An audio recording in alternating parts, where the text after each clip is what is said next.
4 times is 4 times the most. That's a lot. That's like nearly 9 hours of your life on an Avengers movie.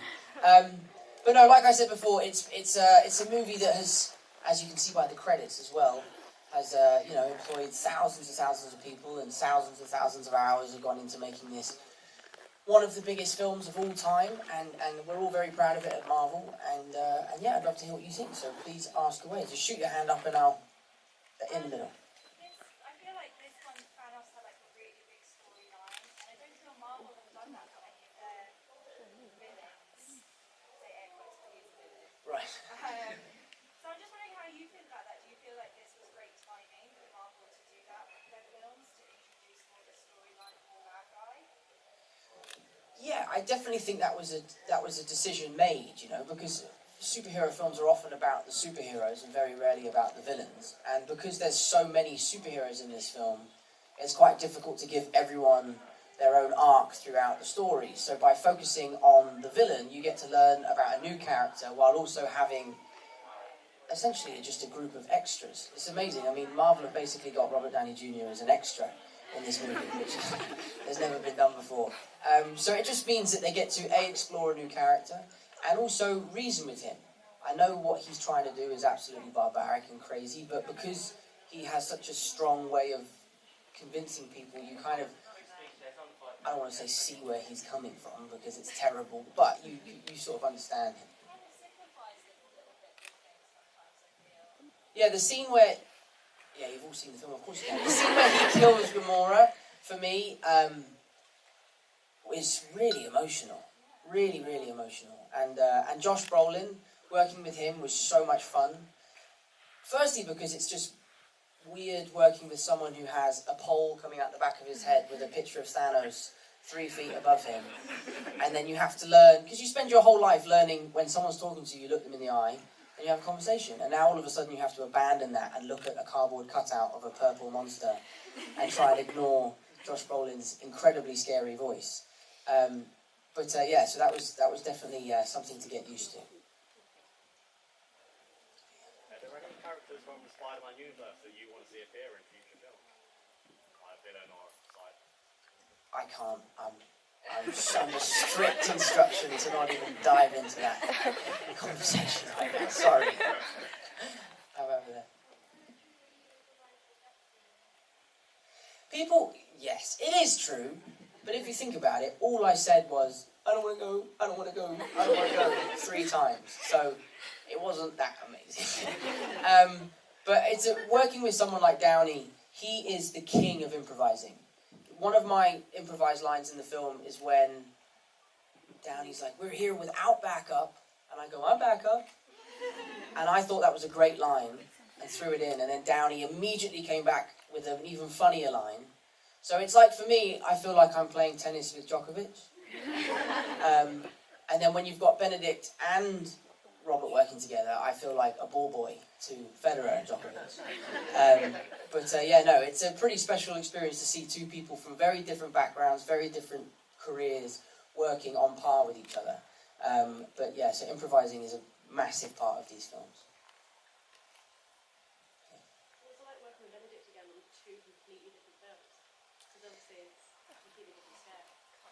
Yeah, that was funny because we were actually shooting 2 films at the same time. So I would be shooting 2 days in London with Benedict, and then I would fly out to Atlanta and shoot 2 days in Atlanta with fake Benedict, who was just another man with dots on his face, who eventually became Benedict. And it was really strange playing Thomas Edison's assistant in America, and then playing sort of like Doctor Strange's new friend in space. It was quite hard to get my head around who I was.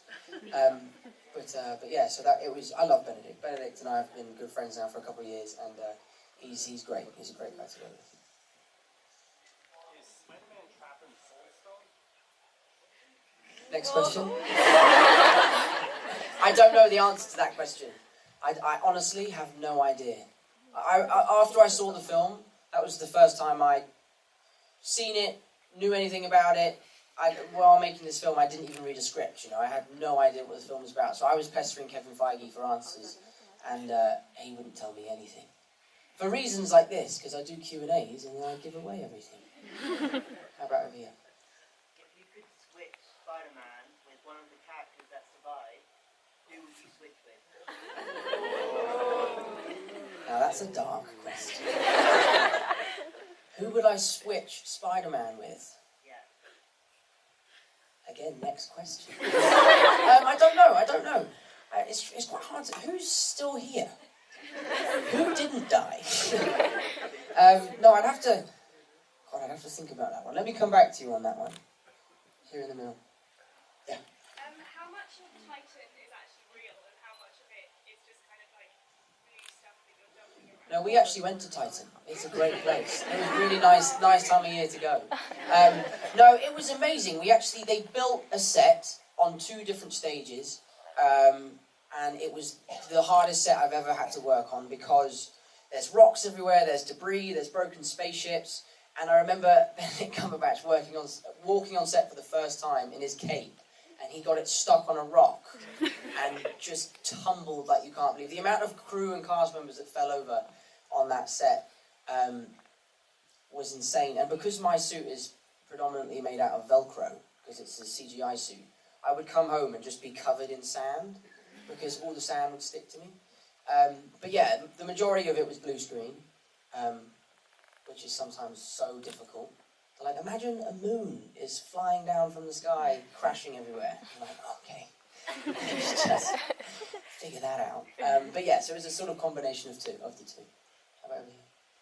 What was one of your favourite moments of Chris Pratt? You said he was like one of the funniest sort of actors to work with. What was one of your favourite moments?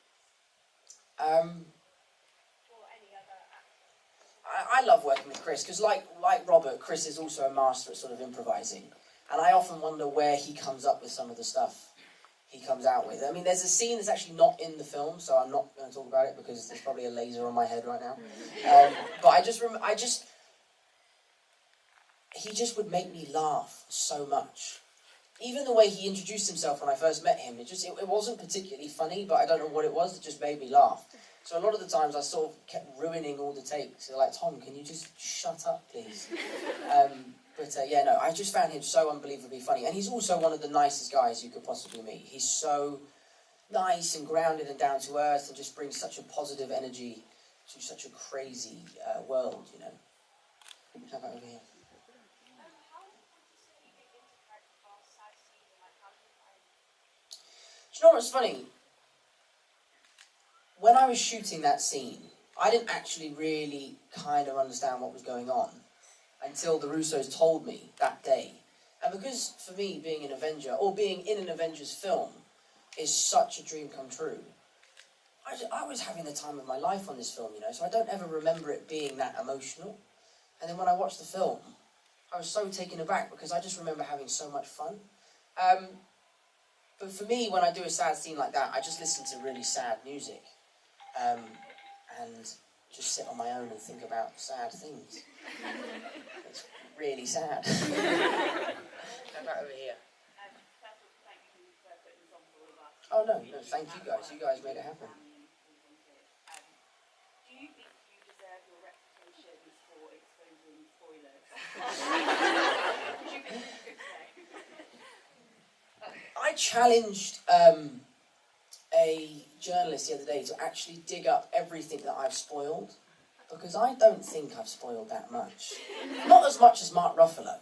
I mean, Mark Ruffalo did an interview like a year ago where he literally said everyone died. And everyone was like, yeah, it's alright, it's only Mark. But then Tom, I get everyone takes the mick out of me. But no, I don't know. I'd like to actually find out how much of the movies I've spoiled. But yeah, I quite like it gives me a good thing to talk about, especially on chat shows.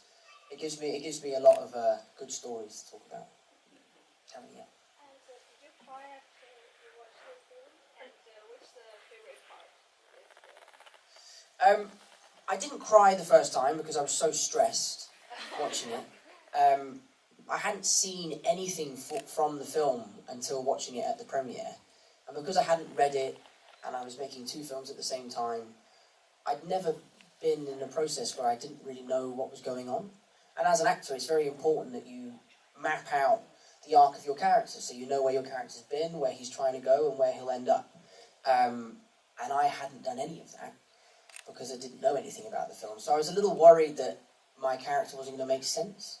But the Russo brothers, that's why we're so lucky to have directors like that who we can trust, because they really did a great job in the edit room with all the guys, and I was so proud of it. And then the second time I saw it, I could relax, and I got very emotional. Is it possible that you come to China more because there are millions of fans in China? I just got back from China. I was in China like 2 weeks ago. I went to Shanghai. It was amazing. I will. I actually went to Disneyland in China. It was awesome. They have a Tron ride there.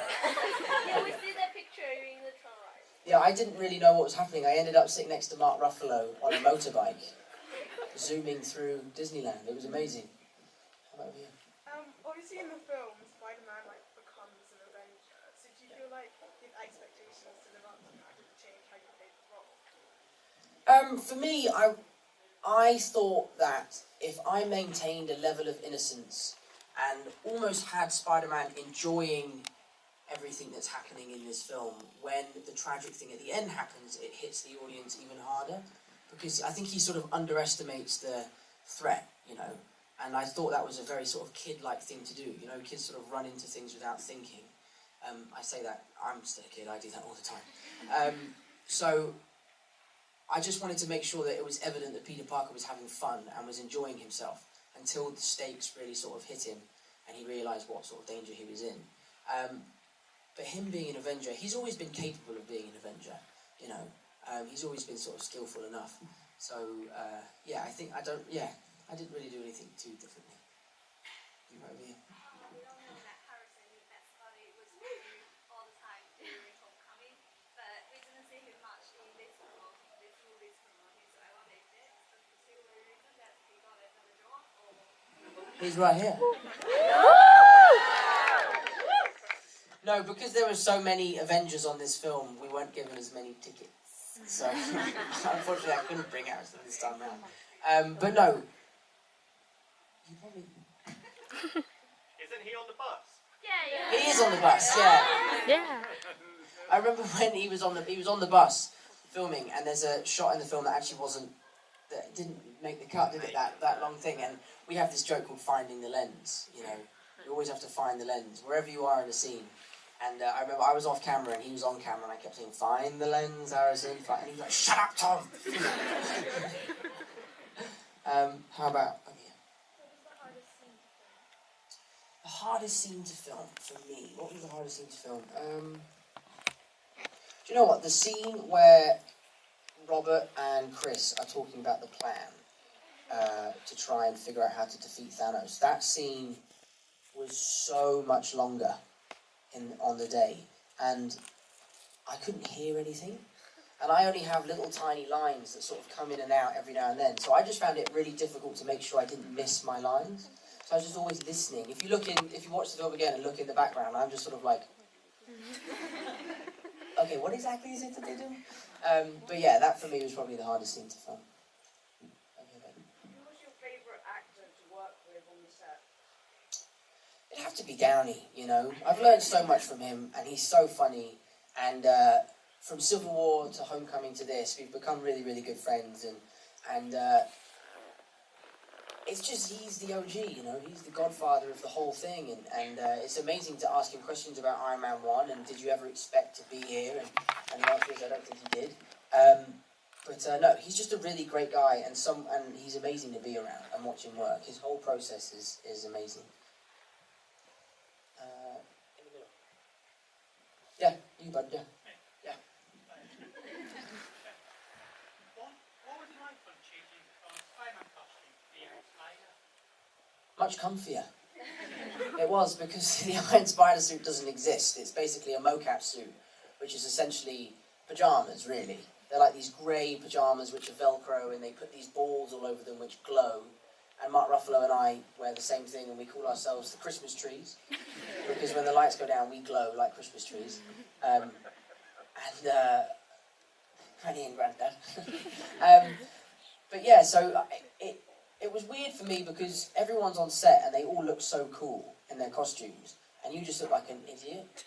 It's the most unflattering costume you could possibly imagine, but then when you see the film, it's one of the coolest costumes in the film, so it's kind of a funny balance between the two. But What is it like? Because of course, there's some features in this website with it. Spider-Man Homecoming, especially when it was you, Harrison, and Jacob being together. What was that like? Like you two together. the Holy Trinity. Yeah, yeah. I mean, we're all just the best of friends, really. You know, we just all became really close, and Harrison was kind enough to come out with me on the first one, just because I'd never done a film of that scale, I'd never been the lead in a movie before, and I'd never been away from home for that long. So I asked Marvel if they'd let me hire my best mate, and they said yes, which was great, and then we basically just travelled to America together. We lived together. I remember Jacob wrapped the movie, he finished filming, and then ended up just moving in with us. He just didn't go home. Marvel were like, how's Jacob doing in New York? I'm like, no, he's still here. He's just living at my house. So we just all became really, really close friends, and this sort of online thing of the Holy Trinity sort of sparked. And then that song, the sexual song, it's called Sexual, it's not a sexual song, sort of sparked this sort of online craziness, yeah. Oh yeah, that's what my brother filmed that was in, where was that, bro? Korea, yeah, it was in South Korea.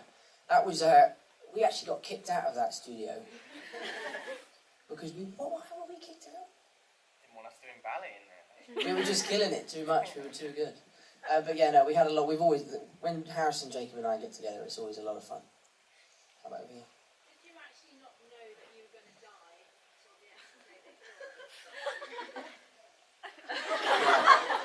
I had no idea. I was like, what do you mean? I remember them sort of pitching me the idea. I was like, yeah, I don't like that idea very much. Let's try and change it. But no, it serves the story really well. And obviously it's, but it's, yeah, I get pretty emotional thinking about it actually. But it was, it was an amazing day when we filmed that scene, because we all knew how hard-hitting it was going to be for the audiences.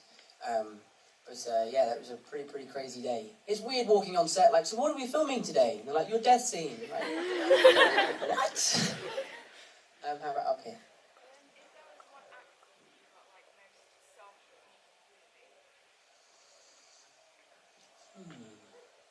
One actor I was most starstruck to meet. Probably Chris Evans when he's in the Captain America suit, or Chadwick when Chadwick was in his Black Panther costume. That was pretty surreal, because his movie, like, we'd all been hearing about the hype of the movie, and everyone was saying how cool it was going to be, and he was so awesome in Captain America: Civil War. So seeing him in his new costume was pretty crazy, pretty crazy. And I remember asking him, "What sort of martial arts do you do, bro?" And he was teaching me this thing, and he has these claws on his fingers, and he just poked me in the eye. He just accidentally did something and poked me straight in the eye with his vibranium claws. And I still have both my eyes, so Thor can get lost. If you could be any other Avenger, which one would you be and why? I wouldn't change. I'm perfectly happy being Spider-Man. Spider-Man's my dream come true. I get asked that question all the time. And journalists are like, no, please, give us a proper answer. But no, I love Spider-Man so much, so I wouldn't change. Is there anything you really like but didn't end up in the movie? I couldn't possibly. What, any film scenes that I liked that didn't make it into the film? Yeah. I don't know. There's a lot. It's a long film. Pretty much most of it made it in there. But I'm sure there'll be some sort of... 2 more questions, guys. Sorry. I don't know. We're going to do a raffle after this. Over here with the light. What would you say the hardest scene was filming? Well, I know for the rest of my cast, the Wakanda stuff was really tough. They were filming on the backlot in Atlanta, and it was really hot, and they built like this whole set. I never actually saw it, but I remember seeing everyone after they'd finished that whole sequence, and everyone was so tired. And I sort of waltzed in, and I have my comfy costume on, and I'm chilling in a nice air-conditioned soundstage. I was like, how's filming been, guys? And like, just don't bring it up, please. So apparently that was the toughest sequence of the movie to film. last question, just here.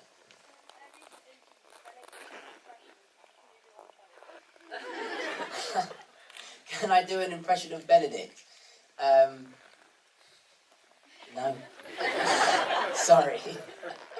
No, he did a good impression of me, though. I'm so easy to impersonate, though, because see? Right, we're going to do a raffle. We have a few things to raffle off. We have a couple bags. Everyone's got a ticket on the back top. So Everyone has a ticket on the back of their back of your tickets. ticket, guys. Yes, we have 2 bags to raffle